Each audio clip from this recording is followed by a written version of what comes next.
Je pense que ce salon est quand même en ligne avec ce qui se passe depuis un certain nombre d'années sur ce salon, c'est-à-dire véritablement des entreprises exposantes qui présentent des innovations très importantes, à peu près dans tous les secteurs, d'une part. D'autre part, je trouve que les conférences font le plein.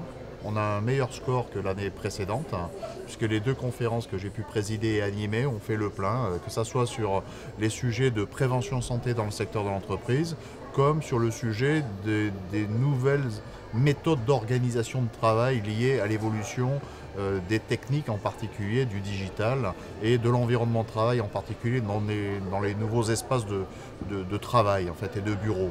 Donc voilà ce que je pense de ce salon. Je pense qu'il démarre plutôt bien. Et ça devrait être une bonne nouvelle à l'issue de ces 3 jours. En fait. Nous venons de clôturer à l'instant l'Assemblée générale des membres actifs et des membres associés de l'ARSEG, qui a renouvelé le bureau et la présidence. Le bilan de l'année était excellent puisque nous avons eu une augmentation des adhérents, que ce soit des membres actifs ou des membres associés, une légère augmentation. Et dans cette période de difficulté et de crise, on pourrait imaginer que les adhérents aux associations, compte tenu du coût des cotisations, au fond ne renouvellent pas leur adhésion. Au fond, ce qui se passe, c'est qu'on continue à croître en termes d'adhésion, parce qu'en fait, l'association est très dynamique. Elle a géré presque une centaine d'événements cette année.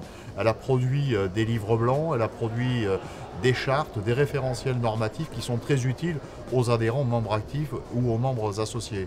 Donc de ce point de vue-là, c'est plutôt une excellente année. La gestion a été prudente, budgétairement parlant, et on arbore un résultat positif qui est encourageant pour préparer l'avenir. Donc plutôt une très bonne année avec beaucoup de production, beaucoup d'événements, beaucoup de relations avec un ensemble de parties prenantes.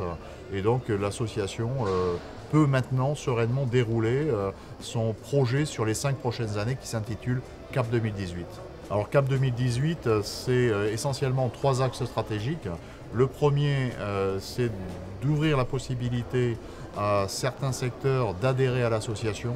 On se rend compte au fond que nous sommes, que l'on intrigue et que l'on attire d'autres métiers périphériques à notre association, que ce soit des directeurs d'achat en charge des services généraux, que ce soit des DRH en charge ou en responsabilité des services généraux, que ce soit des directeurs de l'immobilier qui ont en charge les services généraux, ou l'inverse, des patrons d'environnement de travail qui ont en charge l'immobilier ou les achats hors production ou la RH ou le développement durable. Donc ces gens-là s'intéressent à nos réalisations.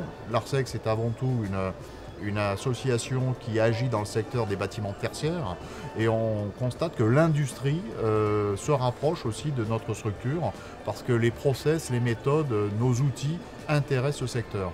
Donc ça, c'est le premier cap, le premier axe stratégique. Le second, c'est un axe stratégique qui nous renvoie à la nécessité d'être visible des pouvoirs publics.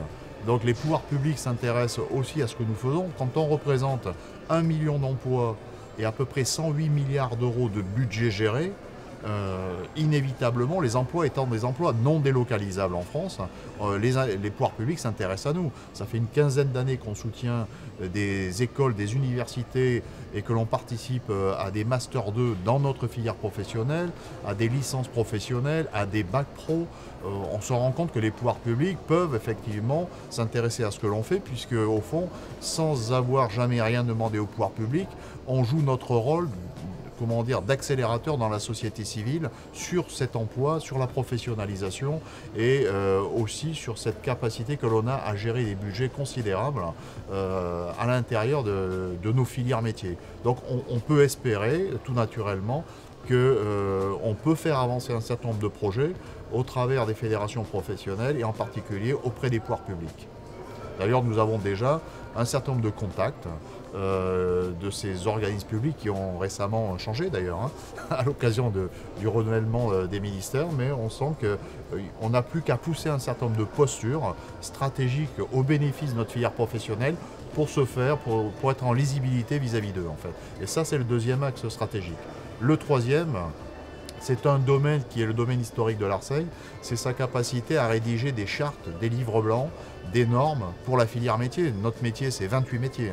c'est les métiers du facility management. C'est très prenant et c'est très pluriel, c'est très varié. Dans chacun de ces métiers, on nous demande entre guillemets, de légiférer. C'est-à-dire de décrire les bonnes pratiques professionnelles, de décrire les règles du jeu, de décrire les normes techniques. Et on avance sur ces sujets-là au profit des filières métiers qui sont les composantes de notre filière métier environnement travail. Voilà les 3 axes stratégiques du CAP 2018 de l'ARCEC pour les 5 ans à venir.